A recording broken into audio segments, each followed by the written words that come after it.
Welcome to the Chronicles of a Cheating Wife channel. A new story every day. Don't forget to subscribe.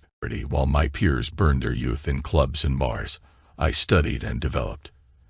And in the end, my efforts paid off. I had good capital, and I had a wonderful wife. But still, I made a mistake in some places, namely in choosing a soulmate. There were no indications, no unfamiliar car parked in the driveway, no scattered clothing from the living room to the bedroom, and certainly no echoing sounds of explicit requests. Not feeling well after my morning meeting, I decided to head home, a privilege of being the boss. The shock hit me like a wave when I entered the bedroom. My wife of 2 years was on all fours on the bed, facing me, engaged in intimate activity with another man. The absence of noise was explained by her ball gag, blindfold, and a leash around her neck. He paused when he noticed me, and after a 10-second stare down, he casually remarked with a smirk, "Would you mind closing the door and giving us some privacy?" Resuming his actions, he continued while my wife removed her blindfold. Initially surprised, her expression quickly shifted to annoyance, conveying a message of, "How dare you interrupt when I'm occupied?" Fighting back tears, I mustered the strength to charge at the intruder. I wish I could say I seized him by the hair, delivered powerful punches to his forehead, and threw him out into the street. However, life isn't a fairy tale, and the good guys don't always triumph where I come from. When I closed in for a potential strike, he took the initiative and attacked first. A swift left jab swiftly struck my face, shattering my nose instantly. Blood began to flow. My eyes welled up, impairing my vision. 2 rapid gut shots doubled me over, causing me to clutch my stomach and leaving my face vulnerable. His knee rose, connecting with my face, sending intense pain throughout my body. I found myself on the ground, enduring 2 chest stomps before I raised my arm to defend myself. A sharp snap indicated my forearm bone breaking. "Mike, he's had enough. Stop. Just go." That was the last thing I heard before losing consciousness. I awoke feeling disoriented, immediately realizing I was in the hospital and sensing the extent of my injuries. Every part of my body ached. Summoning what strength I had, I turned my gaze to find my wife, Jenny, seated nearby. "Are you okay?" she inquired. I turned my head away and stared out the window, deeming her question absurd and unworthy of a response. "I'm sorry, you weren't supposed to find out like that," she admitted. "Like that? So you did want me to find out, just not in that manner," I retorted. She averted her eyes from me and quietly confirmed, "Yes." Determined to understand, I pressed her for an explanation. "You need to clarify this for me. Who is this guy? How long has this been happening? Why?" My mind raced with questions. You won't like the answers, but it's time for the truth. Michael was my college boyfriend before we got together. We never truly ended things. He grew impatient waiting for me. So we decided that since our initial plan wasn't working, it was time to cut our losses and move on. "What the hell are you talking about? What plan? You were brilliant in high school and college, voted most likely to succeed. You had so much potential. When you started your computer software company, I believe nothing could hold you back. However, you haven't achieved anything significant. The plan was to wait for you to make substantial money, real money, and then I planned to divorce you. I would take my share, and Mike and I would start anew. He got tired of our weekly rendezvous and your frequent business trips. When it became apparent you weren't going to succeed as we'd hoped, we became less cautious. I couldn't comprehend what I was hearing. I felt the urge to hide away and disappear. Could she really be serious? Did she marry me solely for the money she thought I would make? I couldn't bear to look at her. "Nurse, remove her from here. Jenny, just get out of my sight. I never want to see you again. Take your divorce, you deceitful person." "Nurse." I began pressing the morphine button rapidly, desperate to numb the pain, not the physical pain, but the agony of her shattering my heart. "I'm sorry, Nikki. I didn't want you to get hurt. That's the truth. I just wanted to put an end to all of this and move on with my life. She grabbed her jacket and headed for the door. Believe me, I said, it's not over. I'm sorry, Nikki, but it is. In high school and college, I wasn't particularly popular. I had only one or two close friends and often found myself eating lunch alone. Therefore, when Jenny, the 557 to 135 lb head cheerleader, approached me at the beginning of my junior year in college and asked if she could join me for lunch, I was both surprised and hesitant. Given my past experiences of being the target of practical jokes and physical abuse like wedgies and swirlies in high school, I suspected another setup. When Jenny asked for a second time if she could sit with me, I clarified, "Went with me." "Of course with you. I have something to discuss, more like a favor to ask." "You went to Central High, right?" she inquired. "Yes," I stammered. "I'm struggling with some of my classes and could really use a tutor." "I know you were smart in high school. Although we may not have spoken, I was aware of everyone who went there. Most girls won't help me because they resent me for being pretty and the head cheerleader, and guys often view it as an opportunity to advance romantically, which isn't what I'm looking for. I don't want to fail, so I thought I'd ask you." "So, I'm a safe choice?" I questioned. "I'm not trying to insult you, but yeah, you're a safe choice. Plus, when studying gets tough, we can reminisce about the old school and do the where are they now routine. What do you say?" "I appreciate your honesty. I won't commit to anything long-term. Let's have one study session and see where it goes." "Deal." "Deal. Here's my address and phone number. Call me later and we can set up a time." "I really appreciate this," she said. That's how a small nerdy person like me ended up spending time with the attractive head cheerleader. Initially, our sessions were focused on studying, but as we continued meeting, the emphasis shifted away from academics. We began discussing our personal lives, aspirations, and where we envisioned ourselves in the coming years. Our conversations delved into family, passions, and even my ambition to start a company. The more we talked and the more she opened up, the deeper I fell for her. Her physical appeal was an added bonus. Her apartment was always warm, and she wore the briefest shorts and smallest tops. I hesitated to follow the usual path and ask her out, fearing embarrassment. Yet my desire to do so was palpable. Spending so much time with her daily without the prospect of more became increasingly challenging. Then one day she surprised me. "Get dressed. We're going out tonight, dinner, and a party," she declared when I answered the phone. "What do you mean?"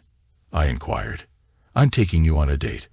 I know you're too considerate to ask, especially after hearing about my other male tutors. But I believe we've connected on a personal level. Let's go on a proper date and see where it leads." "I'm not sure about this. I mean, look at me. Why would someone who looks like you be interested in someone like me? I've observed your past relationships and I don't fit the mold. You typically go for the athletic, muscular, spiky-haired guys. Firstly, let's take a closer look at you. You're intelligent, funny, with a great personality, and most importantly, a genuine person with real fears, hopes, and dreams. Secondly, you're not like the others I've dated, and there have been many. Want to know why? Because those relationships never work out. They cheat, have huge egos, and treat me poorly.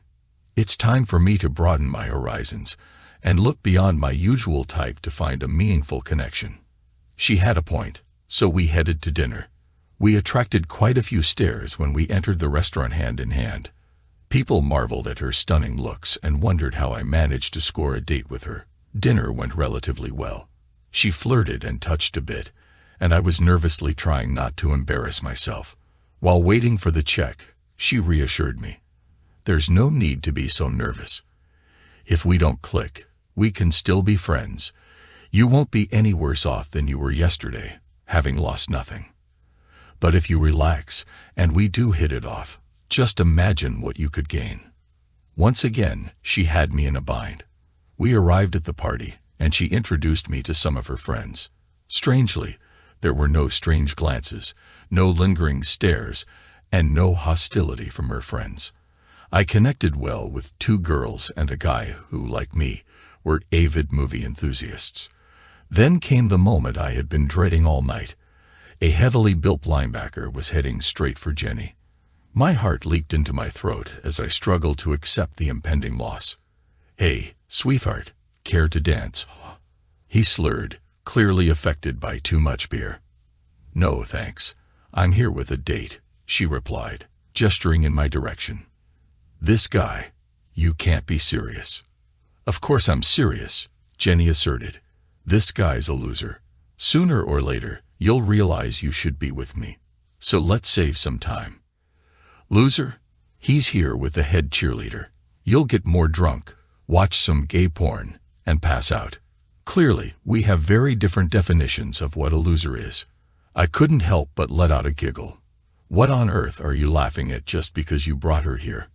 You think you're leaving with her. She's leaving with me. You're nothing. I'm a star football player. You've got no skills in the bedroom. She knows I'll do my best to impress." This was the moment. Sink or swim. If I was going down, it would be in flames. Summoning my best Sean Connery impersonation, I cut him off with these words. "Your best. Losers always complain about their best. Winners go home and end up with the prom queen." The whole crowd burst into laughter. He started to get tense, but his friend intervened, calming him down, and he walked away with his pride wounded. It was shaping up to be a good night. When I escorted Jenny home, I walked her to the door. She gave me a kiss that left me weak at the knees. "I may not be the prom queen, but I'd still love it if you came in and spent the night." We made love 3 times that night. I wasn't a virgin, but I wasn't particularly experienced either. She changed that. We started slowly so she could guide me. Touch here, lick there, and avoid this spot. We made love in the missionary position, gazing into each other's eyes. It was beautiful. By the end of the night, it escalated to a more passionate level. I was behind her, and the sounds of skin slapping coupled with exclamations like, "Fuck me," and "Oh yes," echoed through the apartment. It was primal.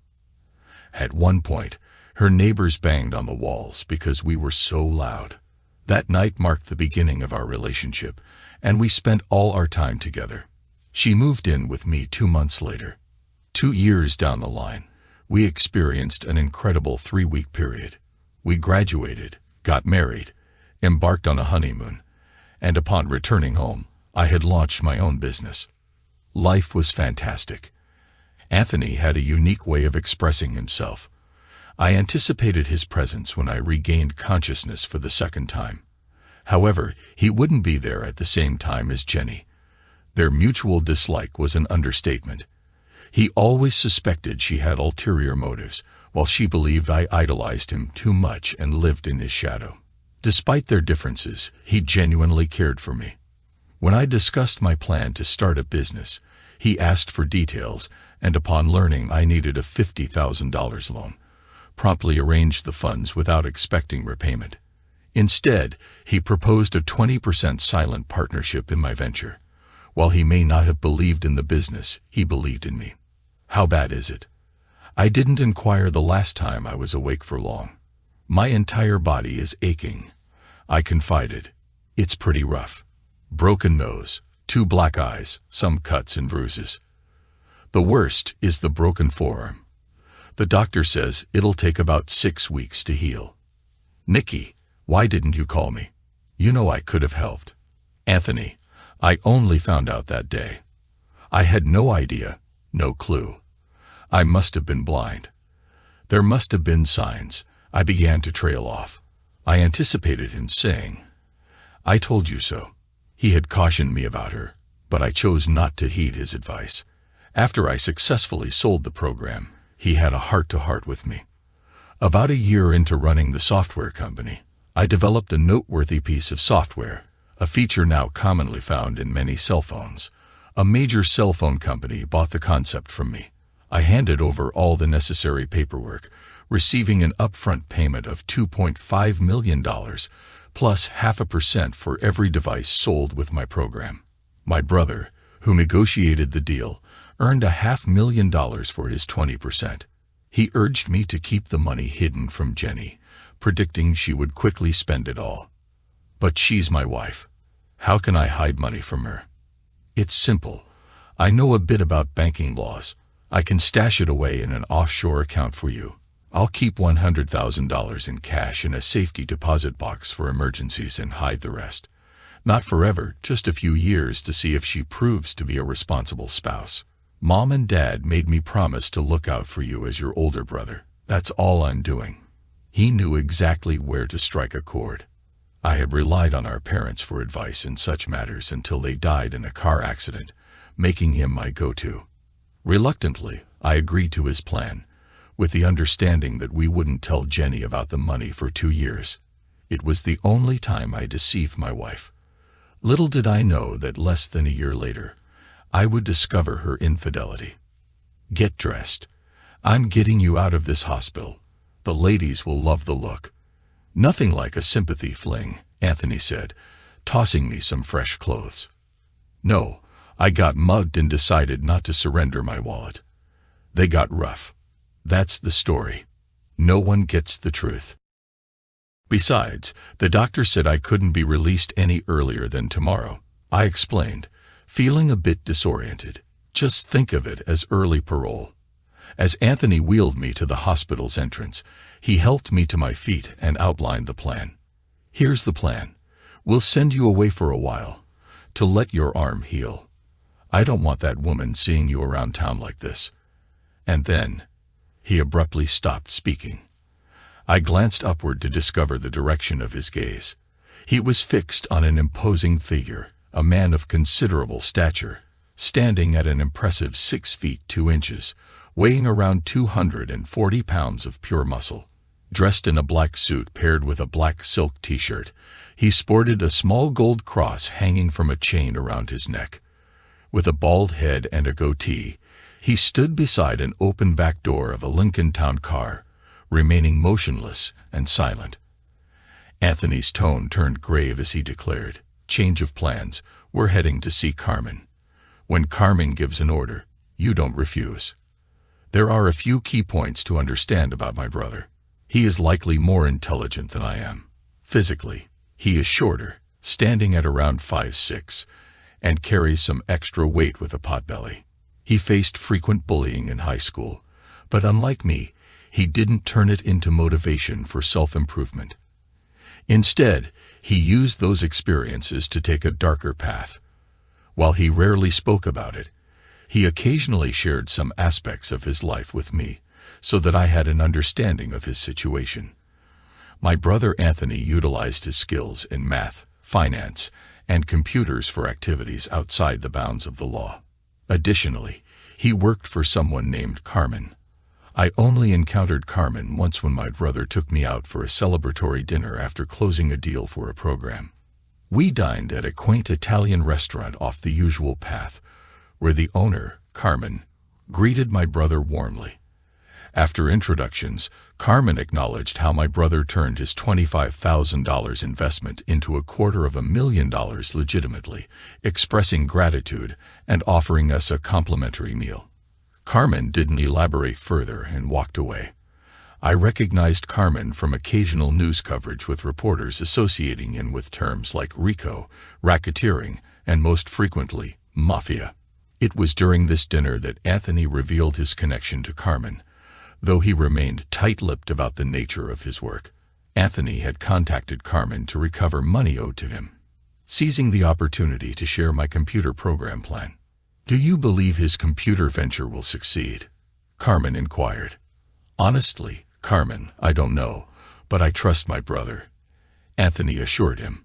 That was sufficient for Carmen, who handed over Anthony's $25,000 and added $25,000 of his own the next day. We arrived at Carmen's restaurant in approximately half an hour. Lo, the montagne, the person who picked us up at the hospital. We did us through the restaurant, past the tables, and into an affix at the back through the hospital. guided us through the restaurant, past the tables, and into an office at the back through the kitchen. Carmen was seated behind a large oak desk. Just as I was about to take a seat, a door opened and my attention turned as a strikingly beautiful woman entered through the side door. She was stunning, appearing a bit young, perhaps around 21.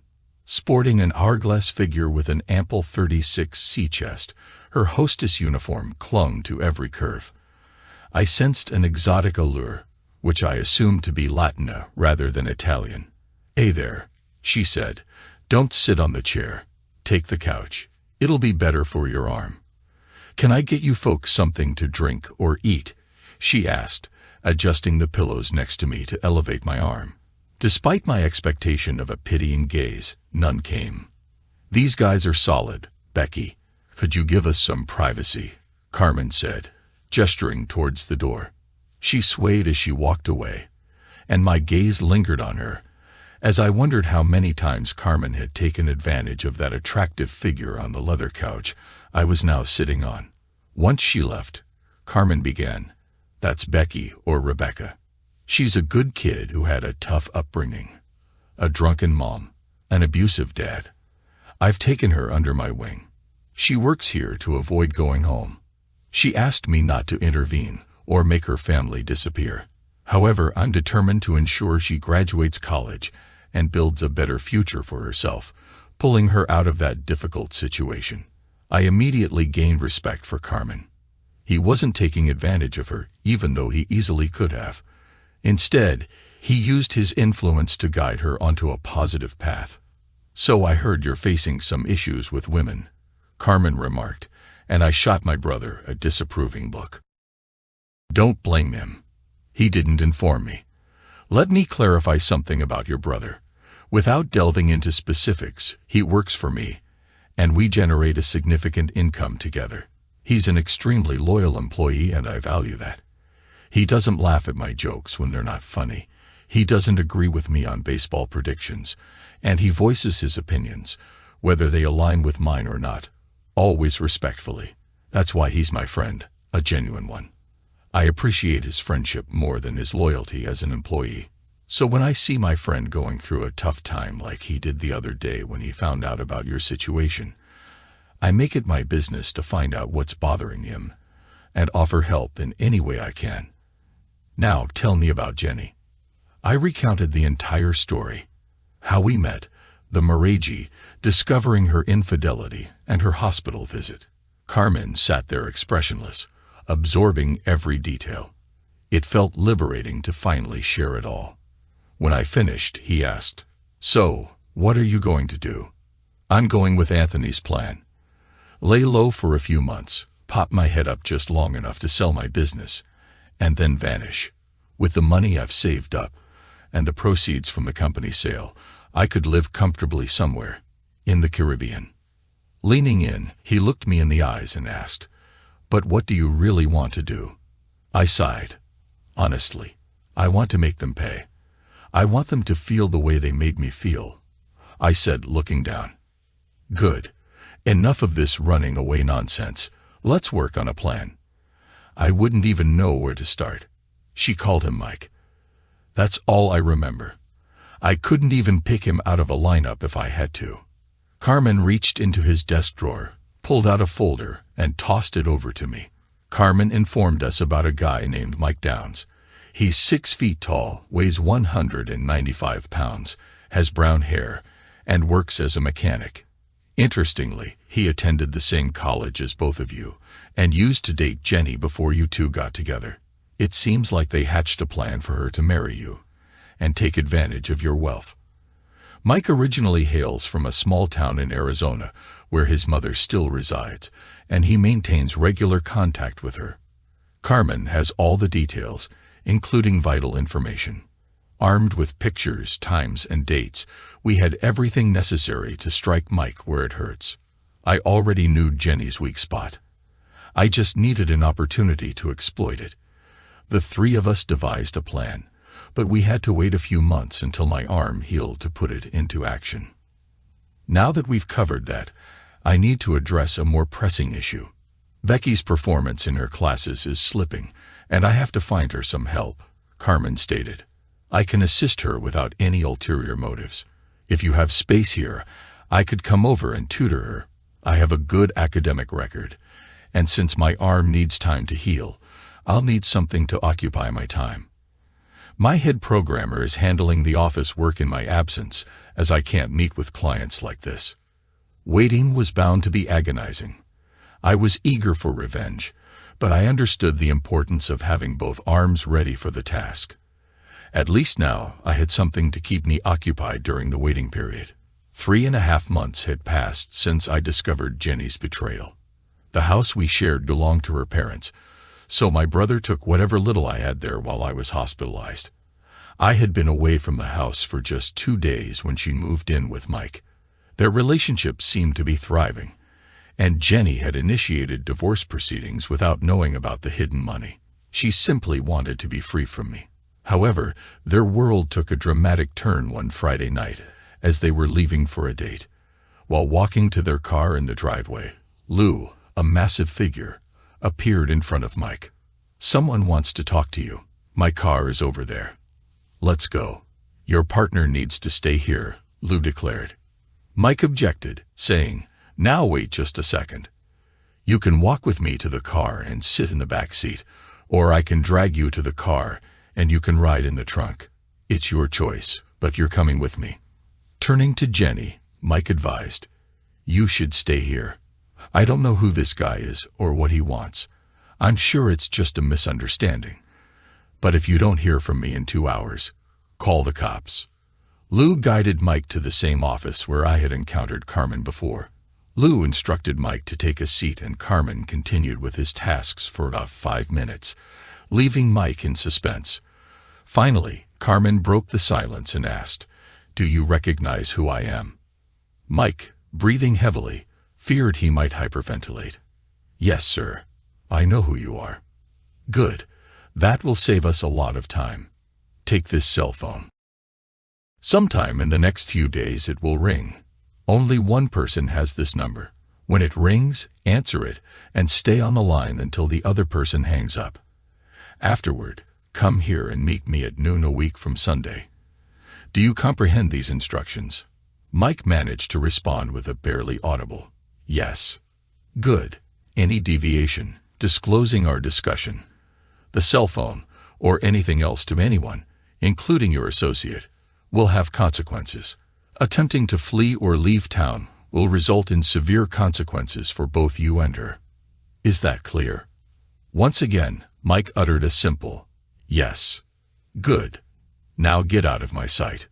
With that, Mike's meeting with Carmen concluded. He remained clueless about why he was summoned, what warranted the meeting with Carmen, who would be calling him on the phone, or the nature of their discussion. Nevertheless, Mike knew he would strictly adhere to the given instructions. When Carmen issues commands, saying no is not an option. The anxiety of awaiting the phone call was tormenting Mike. He felt on edge, irritable, and particularly short-tempered, especially with Jenny.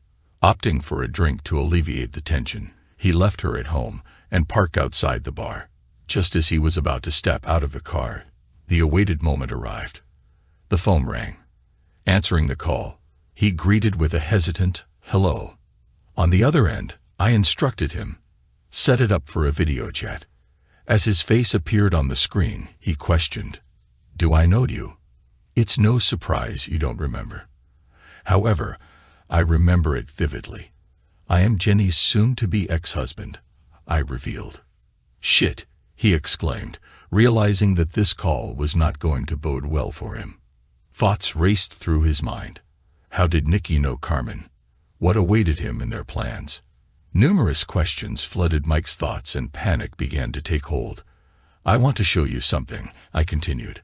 "I have my earpiece in so no one else can hear you except me." Mike carefully observed every detail as I strolled.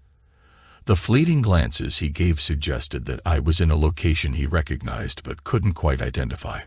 "Darling, are you finished in the bathroom? I desire you so intensely that I'm practically dripping on the couch." The voice came from off-screen, but Mike immediately recognized it. It was the first voice he had ever known, his mother's voice. That's when he understood why everything felt so familiar. He realized that I was at his mother's house in Arizona. "I'm sorry," a friend called me. "Say hi to my buddy Barry," I said, coming up with a random name for Mike.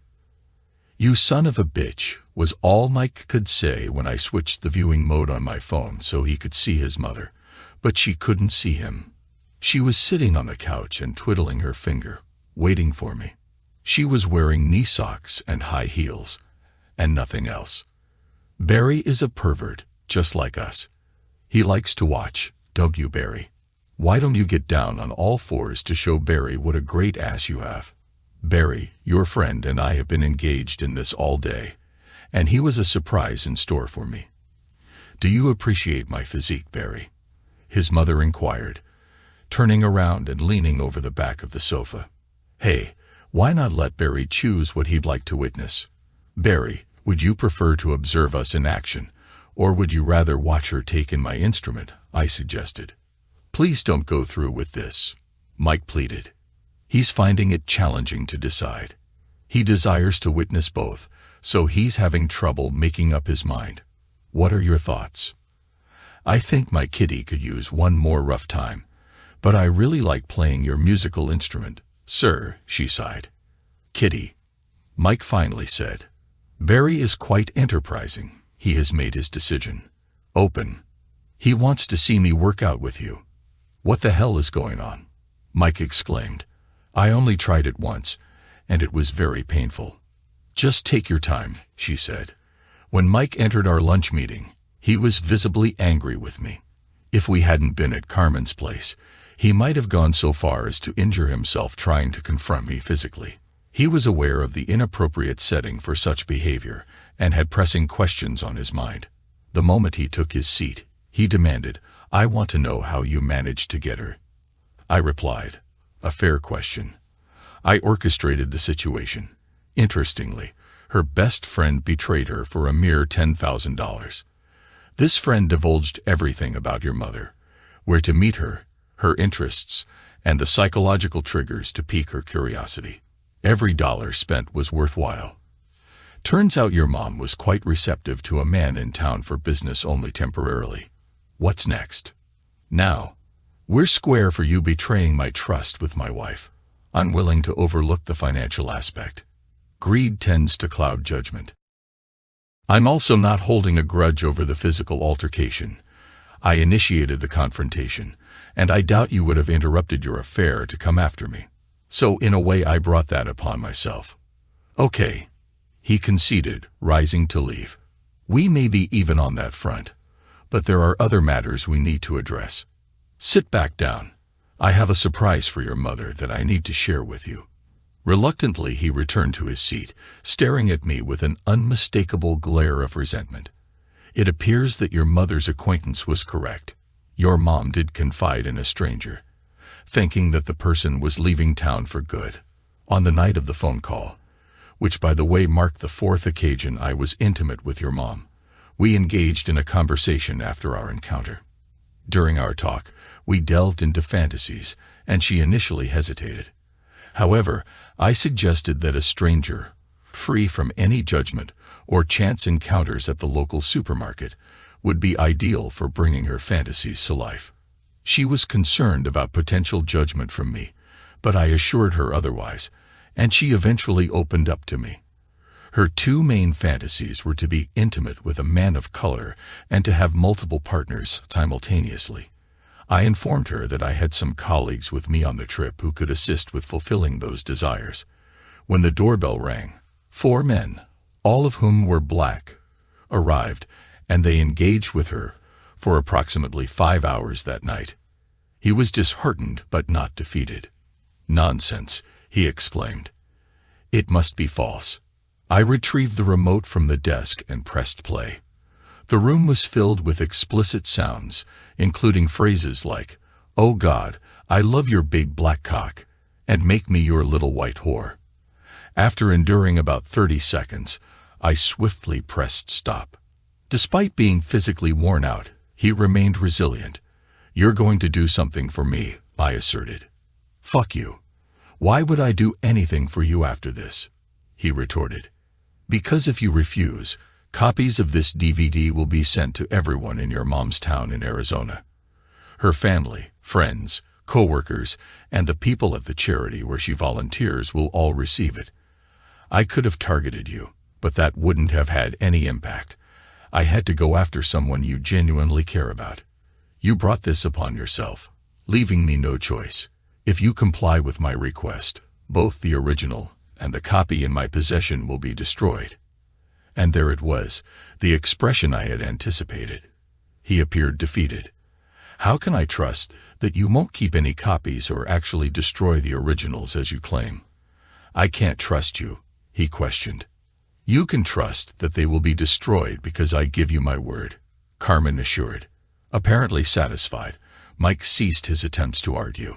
I spelled out my demands, detailing exactly what I wanted him to do.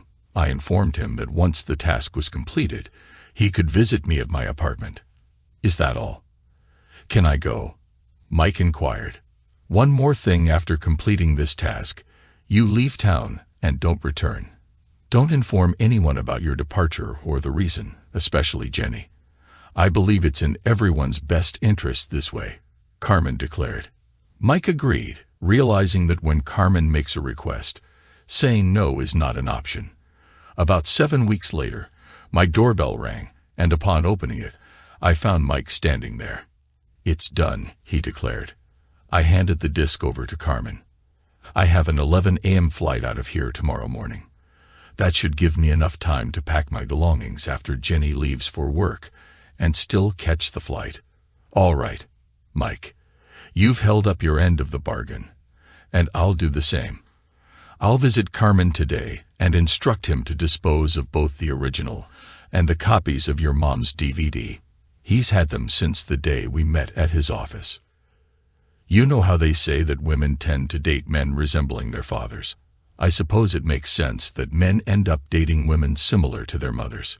With that, Mike turned and walked away, and I never crossed paths with him again. True to my word, I visited Carmen and informed him that he could eliminate all traces of information about Mike's mom.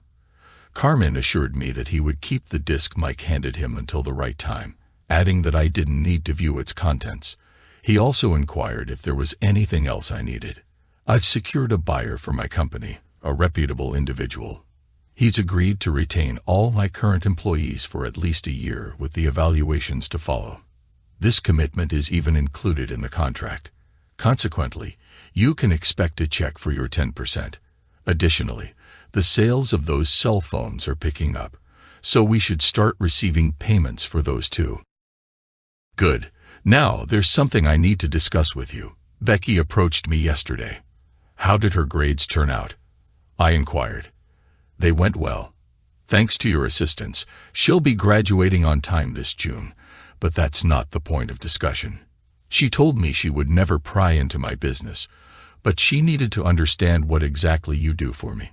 When I questioned her motives, she explained that she could never be with someone in the lifestyle. However, after spending time with you, she's grown fond and is contemplating a potential future. I clarified that you don't work for me, but I'm helping you through some personal matters. Wow, she's attractive, smart, and we enjoy each other's company. I just never considered dating her after the initial conversation about her tutors. Maybe you should think about it. She deserves happiness, and you're a good guy. Plus, if you mistreat her, you know what I would do to you, he said with a wink. Believe me, I know, I replied, uncertain if the wink hinted at a joke or a serious warning. Good, Carmen said. I'll hold on to the disc, and you let me know when and how you want me to put it into play. Call me on the phone to discuss the details. Okay, I said, leaving his office. It struck me as odd that he disliked phones but insisted I call him. Nevertheless, I would comply when the time came. When Carmen asks, you don't say no. As I reached the front door of the restaurant, I spotted Becky at the hostess station. Seizing the opportunity, I approached her. Hey, I heard your classes went well. Yeah, I'm so relieved to have passed those classes. It's all thanks to you. I don't know how I can ever repay you. How about letting me take you to dinner? Somewhere other than here. Maybe we can grab a few drinks afterward. That sounds a lot like a date to me, she said. Funny. I was thinking the exact same thing. I would love to, Nick. I spent 10 months waiting for the perfect set of circumstances for Phase 2. Armed with all the necessary information, I dialed the number Carmen had provided. Hello, he answered when he picked up. It's me. Do you have the info? Carmen asked. Friday night, 8 p.m. Hunter's Steakhouse on Main Street. It will be done. That person will never know what hit them. You have my word. With that, Carmen hung up, leaving me nervously awaiting news throughout the weekend. I heard nothing until Monday morning when I walked out of my house to retrieve the paper. As I bent down, a massive shadow enveloped me. Looking up, I saw Leo the mountain. It's done, he said stoically before turning around and walking away. It was over. I opened my eyes to the sunlight streaming through a gap in the curtains directly hitting my face. During the night, she had tossed the covers aside. She looked stunning. Clad only in panties, I began kissing her neck and pressing my morning arousal against her back. She let out a slight moan as she woke, turning her head to meet my kisses with passion. As my hand descended to explore further, seeking her warmth, I discovered her hand attempting to remove her panties single-handedly. Offering assistance, we removed them together, and she took control, positioning herself on top of me. She presented a breast to my mouth, while guiding my eager member to her eagerly awaiting entrance. With a swift motion, she impaled herself on me, and I nibbled on her nipple. Sitting up, she reached behind to fondle my testicles, moving her body sensually on my rigid member. Her breath quickened, and moments before exclaiming, "Oh, I'm coming," I felt her juices cascading down my thighs as I released deep inside her. We've only been married for 3 days, but I could wake up like that every day for the rest of my life, she remarked. Get used to it, Becky. I plan on living a nice long life, and that means many mornings like this, I replied.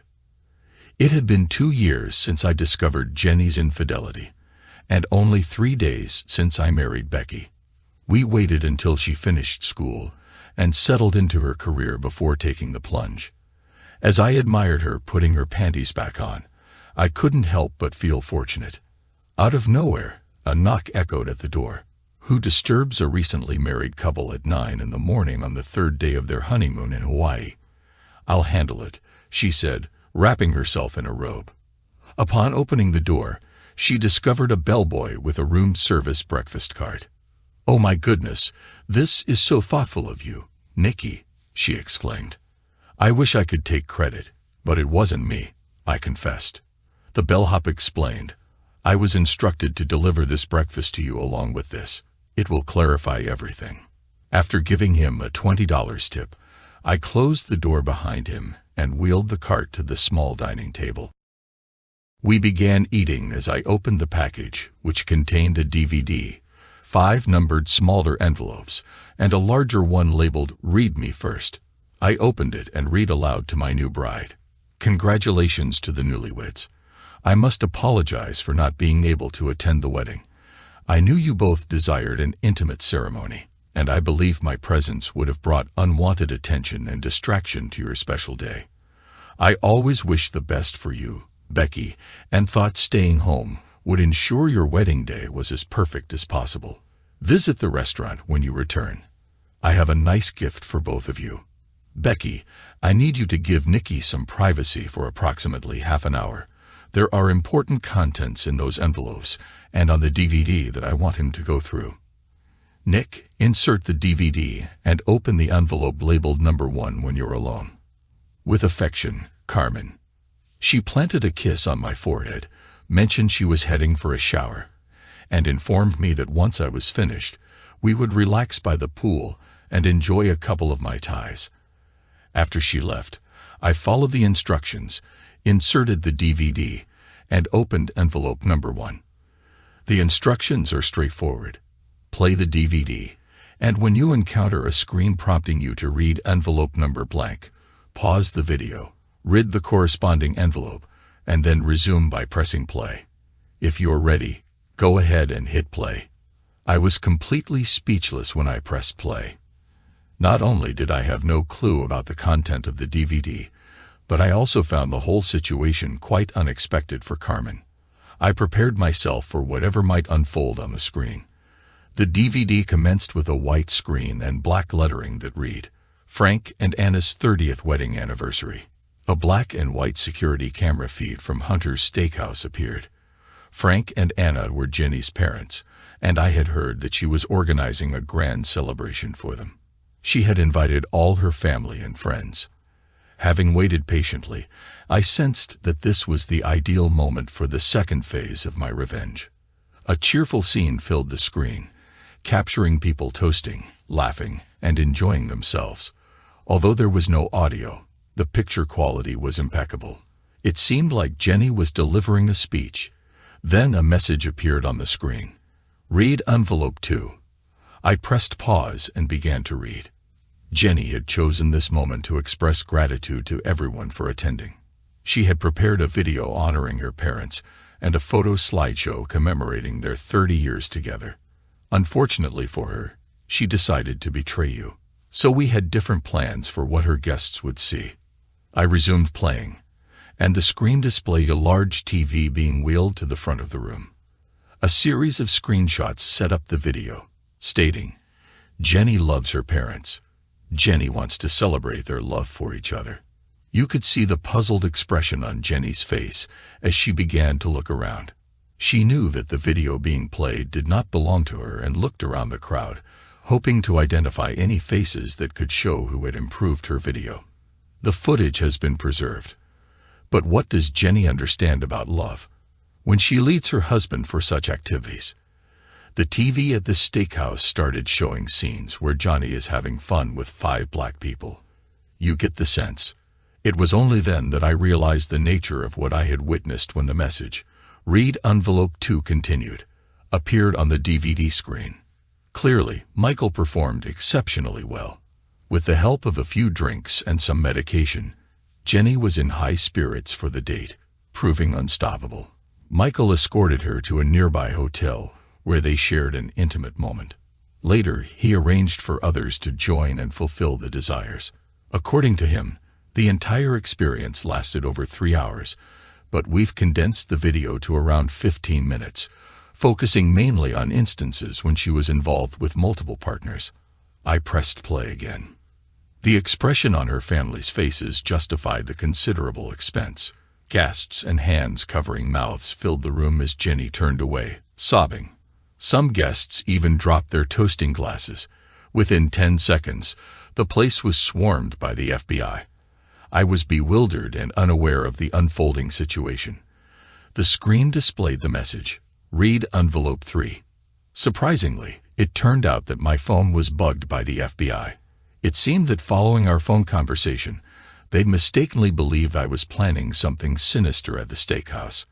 I don't often cause glassware to break, especially those filled with alcohol. However, it seemed that the sound of shattering crystal resembled a gunshot to the FBI's listening devices planted in the establishment. It suddenly dawned on me why he insisted on a phone call. He was undoubtedly more intelligent than he appeared, a quality necessary for reaching his position.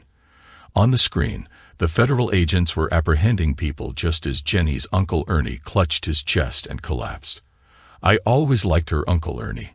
The message "Read envelope 4 interrupted my thoughts about him. Uncle Ernie survived. It was just a panic attack, not a heart attack. They kept him overnight for observation. The video continued for a few minutes featuring discussions between the federal agents and the guests, followed by everyone including both the agents and attendees heading towards the exit. Jenny, visibly stunned, sat on a chair in front of the TV. Her father lingered behind, appearing as though he wanted to comfort her with a hug and reassurance. However, he merely expressed his disappointment with a shake of his head before leaving. A waitress appeared on the screen with her back to the camera, approaching Jenny to share a secret. Jenny's reaction was immediate. She buried her face in her hands, sobbing and trembling. As the waitress turned around, it was revealed to be Becky. What on earth? Why was Becky there? I exclaimed. The screen displayed the message, "Read envelope 5. I eagerly tore it open, curious about what she said. Turn around.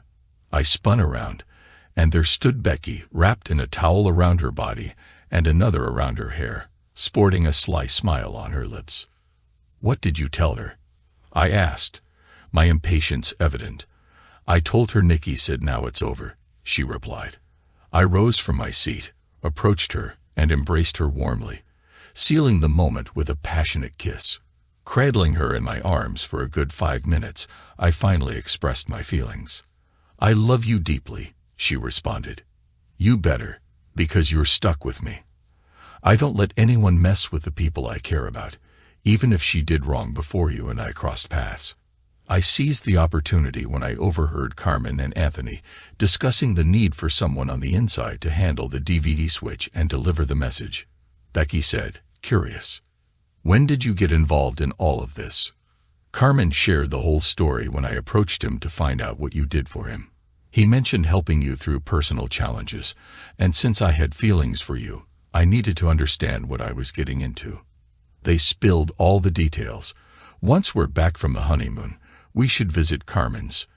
Aside from the gift he has for us, I want to personally thank him and shake his hand. He not only assisted me in seeking revenge, but also helped me reclaim my life and introduced me to a woman who not only loves me but always supports me, I declared. Becky grinned and added, and when Carmen asks for something, you don't say no.